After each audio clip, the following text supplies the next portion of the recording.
Olá, vou mostrar para vocês nesse vídeo ah, um outro exemplo da conexão do PDO com PHP. Eu tinha mostrado já para vocês na, na aula anterior esse, esse exemplo aqui, onde eu, dependendo do action aqui da variável get, determinadas tarefas que o meu código iria fazer em cima do banco de dados. Por exemplo, ele iria consultar aqui com get, dependendo se o action do get fosse o insert, ele iria inserir no banco de dados. Enfim, tudo isso usando o PDO. Agora, o que faltou a gente mostrar é como fazer a conexão daquele primeiro conteúdo que a gente estava vendo, que era orientação a objetos do PHP, com o banco de dados, o PDO, né? Que o PDO, que no caso é a classe que faz essa conexão. Bom, então para isso, a gente tem aqui na nossa estrutura aqui de pastas, esse exemplo 10 aqui, né? Acessando BD com PDO, que está disponível para vocês lá no GitHub, tá?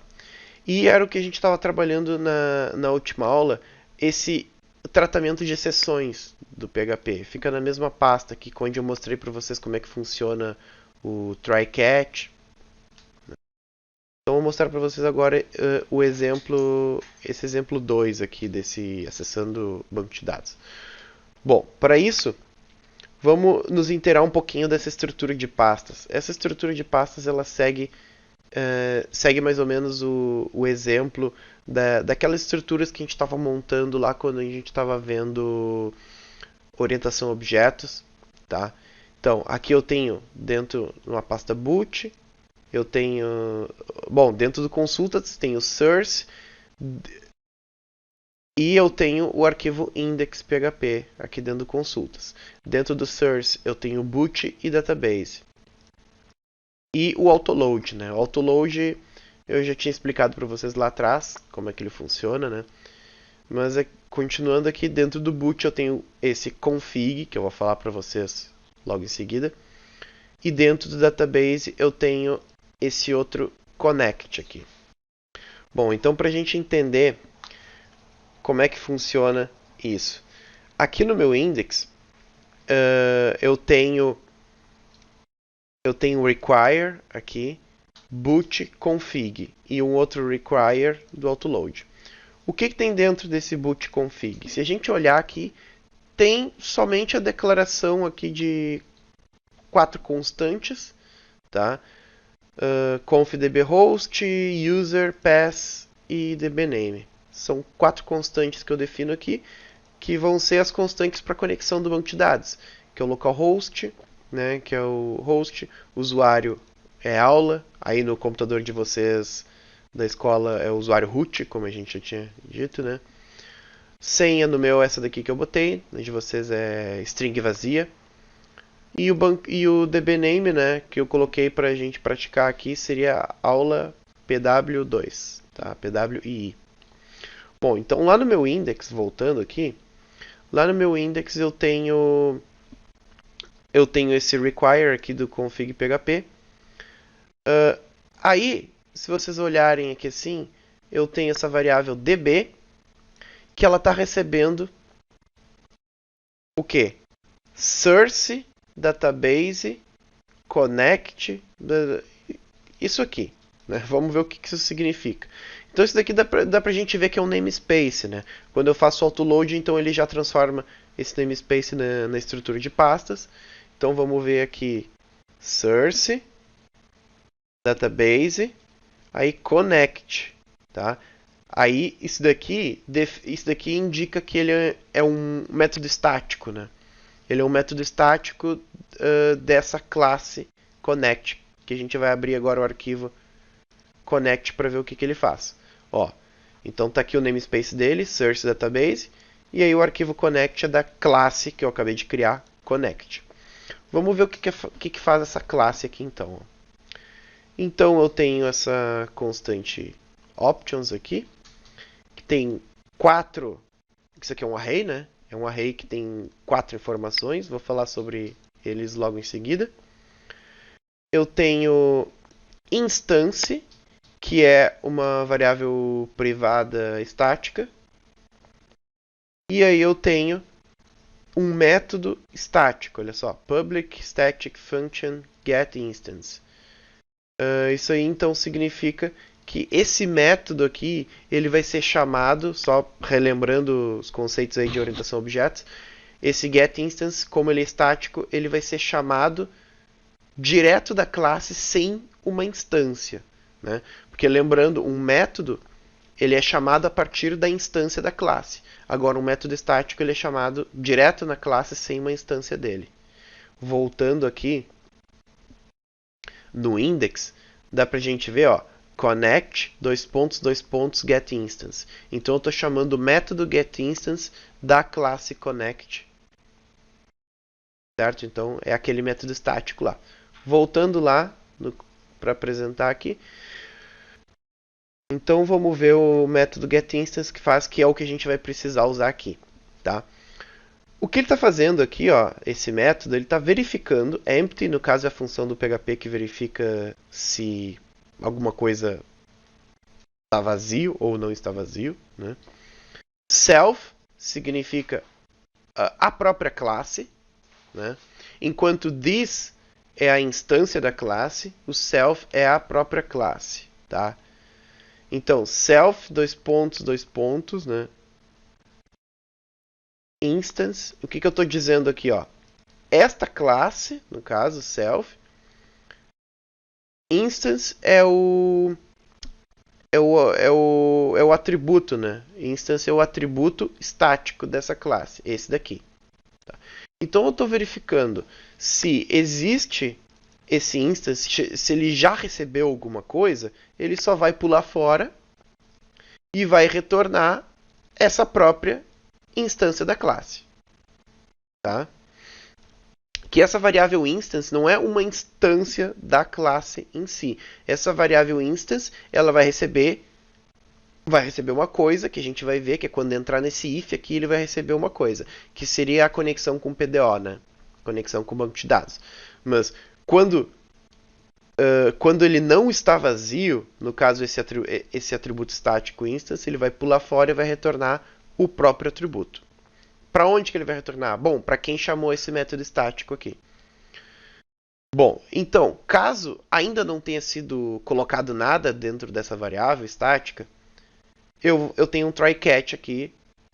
Né? Então, lembrando o conteúdo que a gente tinha visto já, o try ele testa todos os comandos que estão dentro dessa chave do try.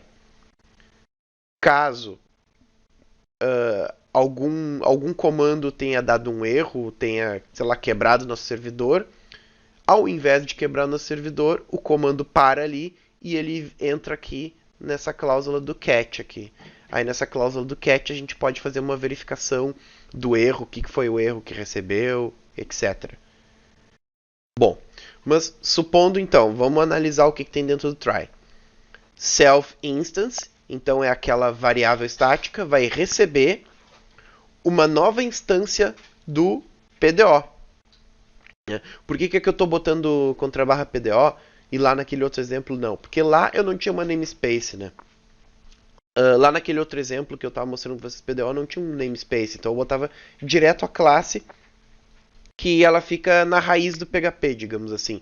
Como aqui eu estou usando namespaces, eu estou definindo outros códigos, outras classes que elas não estão na raiz, né? Então, no caso, /PDO quer dizer a classe PDO que está na própria raiz, que não faz parte de nenhuma estrutura de pastas, né? Aí, uma vez que a gente instancia o PDO, a gente tem que mandar, né, que nem a gente viu nos exemplos anteriores, a gente tem que mandar os argumentos do construtor do PDO. Então, o primeiro é o banco de dados, né? Então, MySQL, host igual antes, tá? Aí aqui, ao invés de usar o localhost direto, eu estou usando esse confdbHost. O que é o confdb-host? A gente acabou de ver que está nesse arquivo config. Esse arquivo config está definindo essas 4 constantes aqui, ó. Uma delas é o confdb-host, que é igual a localhost. dbname recebe a constante do nome do banco de dados. Aí o segundo argumento do construtor do PDO recebe o user. O terceiro argumento recebe pass. O que eu não tinha falado para vocês ainda é o quarto argumento do construtor do PDO, que ele recebe opções, tá? Digamos assim, são configurações opcionais e que tu quer já customizar na hora que está instanciando o PDO. Então, self options. Self, então, é esta classe. Self, options. Então, é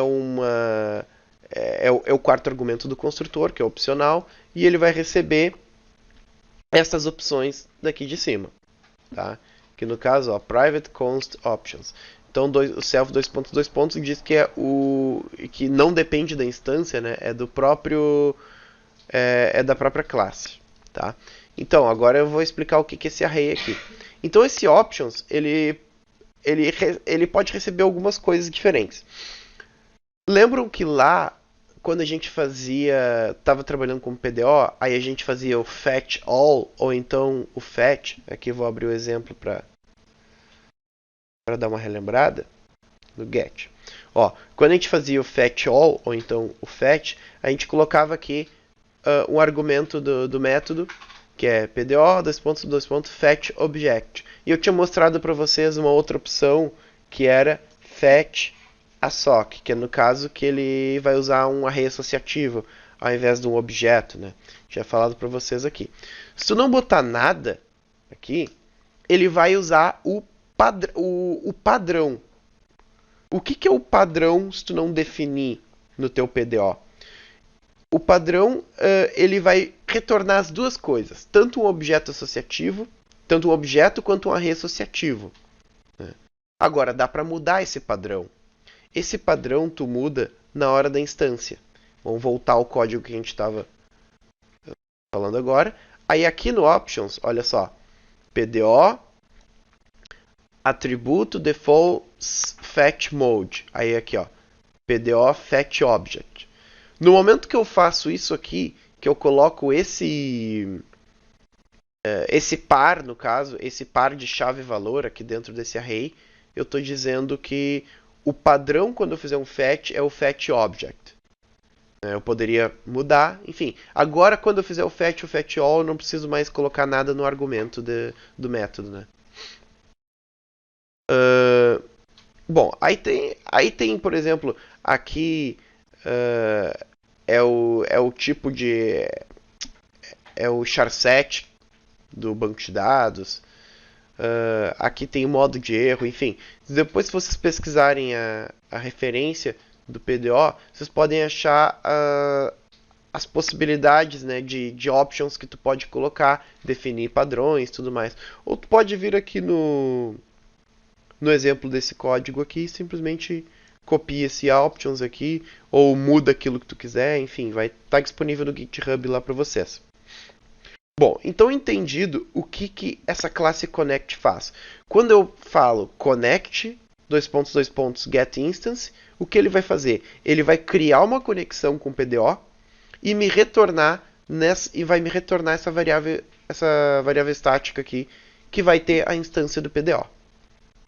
E aí, voltando lá no index, então, quando eu coloco nessa minha variável db source database connect get instance, então na verdade eu estou criando a conexão com um banco de dados e botando nessa variável db.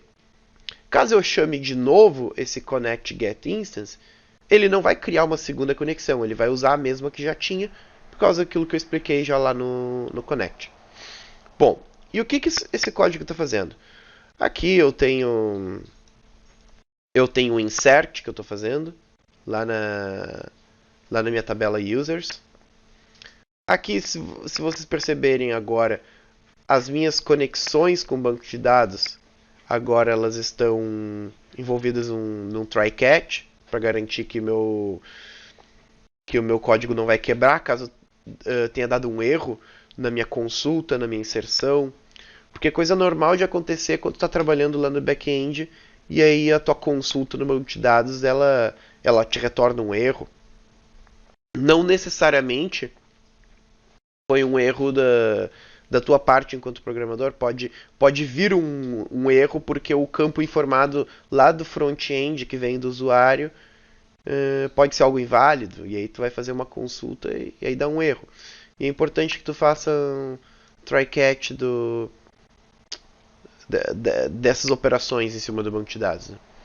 Então aqui, ó, estou fazendo db, que é a instância do meu PDO, query.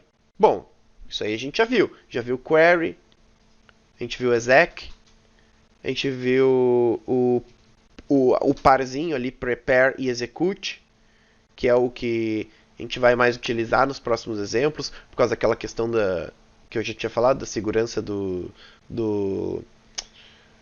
das consultas preparadas. Né?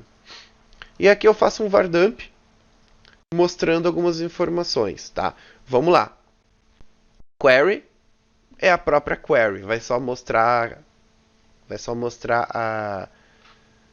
a minha consulta, né? Vamos enxergar aqui, ó. Vou clicar no exemplo aqui.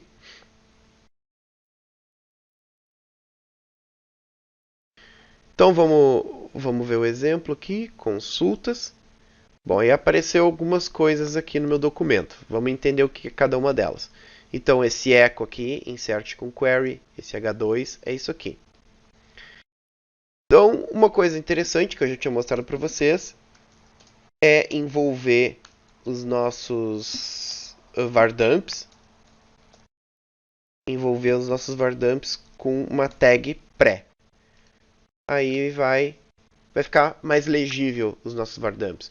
Então, a primeira aqui é a variável query, que está mostrando aqui, certo?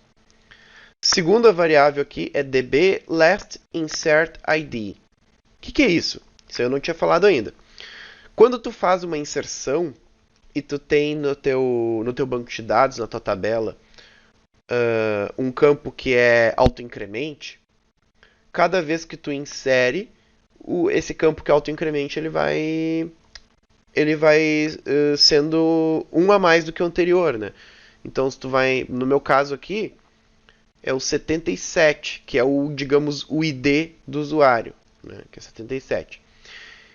Então, para eu capturar o valor desse ID, eu posso usar aqui assim, que é o DB, que é a minha instância do PDO, last insert ID.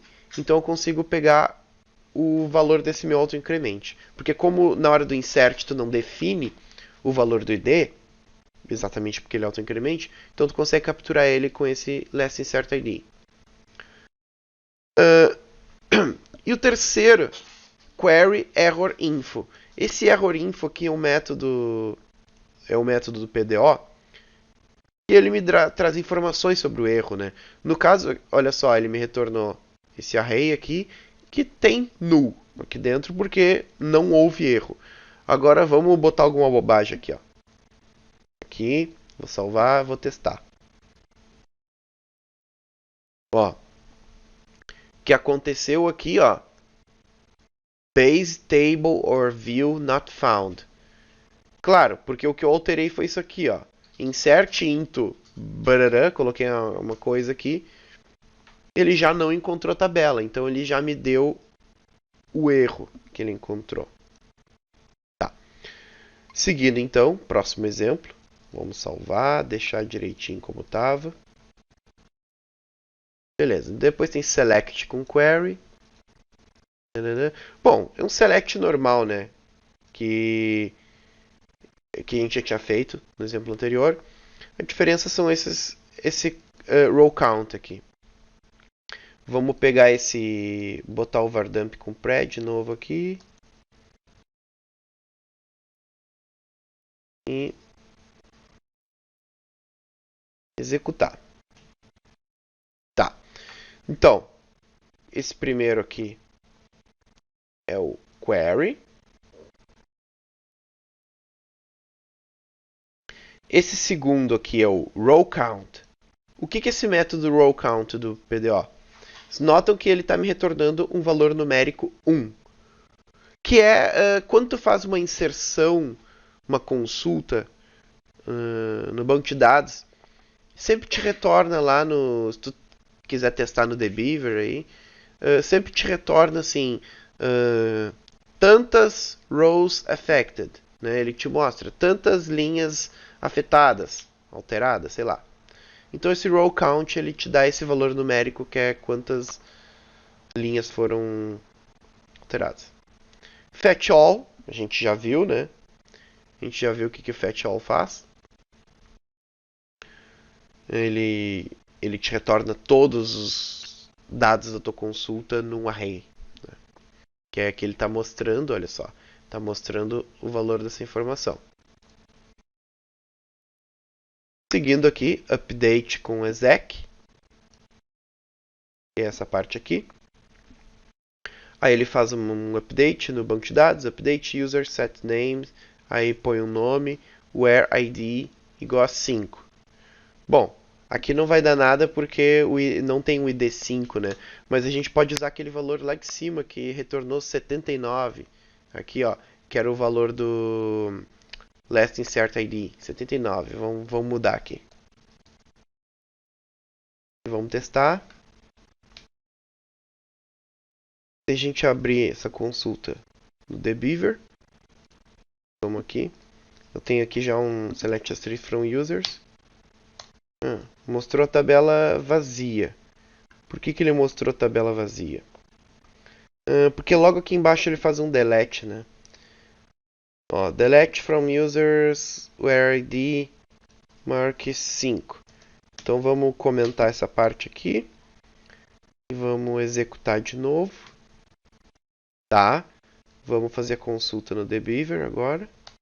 Ó, tem uma linha lá, que é a linha 82, que é o ID. Aí aqui na hora de fazer o update, eu vou colocar 82, que é o ID. Se vocês notarem aqui no código, ó, o last insert ID foi 82 mesmo. Tá? Então agora eu vou salvar e vou executar. E o que aconteceu agora é que ele está mostrando aqui na hora nessa parte do meio aqui, que é o get, que é o select, né? Eu tô fazendo, ele está mostrando duas ocorrências aqui, né? Dentro duas linhas da tabela. Ele já inseriu o 83, que é esse daqui, e na hora da consulta, na hora lá que ele chega na parte de baixo do código, ele já fez o update. Então, ó, já aparece aqui que o 82, que foi o que eu mandei alterar, trocou o nome do fulano aqui. E aí aqui no fim, já deu para ver que o delete está funcionando muito bem. Porque ele chega... Ah, detalhe aqui, na hora desse var dump aqui, agora mostrou 1. Ó, porque na hora que ele mostra o query do exec, ele mostra 1, quer dizer que fez o update. Tá. Delete. Se eu rodar isso daqui, ele vai deletar o que já inseriu. Ó. Rodou. Aí olha ali, no delete, quando eu fiz o exec, botei aqui query, fiz var dump no query, mostrou 3. Quer dizer o quê? Que ele deletou 3 linhas. As duas que já tinham e mais essa que acabou de inserir quando eu executei de novo o código. Então esse exemplo mostrou para vocês um pouquinho já do PDO misturado com esses namespaces que vêm junto da orientação a objetos, instanciamento da classe e essas coisas. Certo? Espero que tenha entendido aí. Qualquer coisa é só entrar em contato.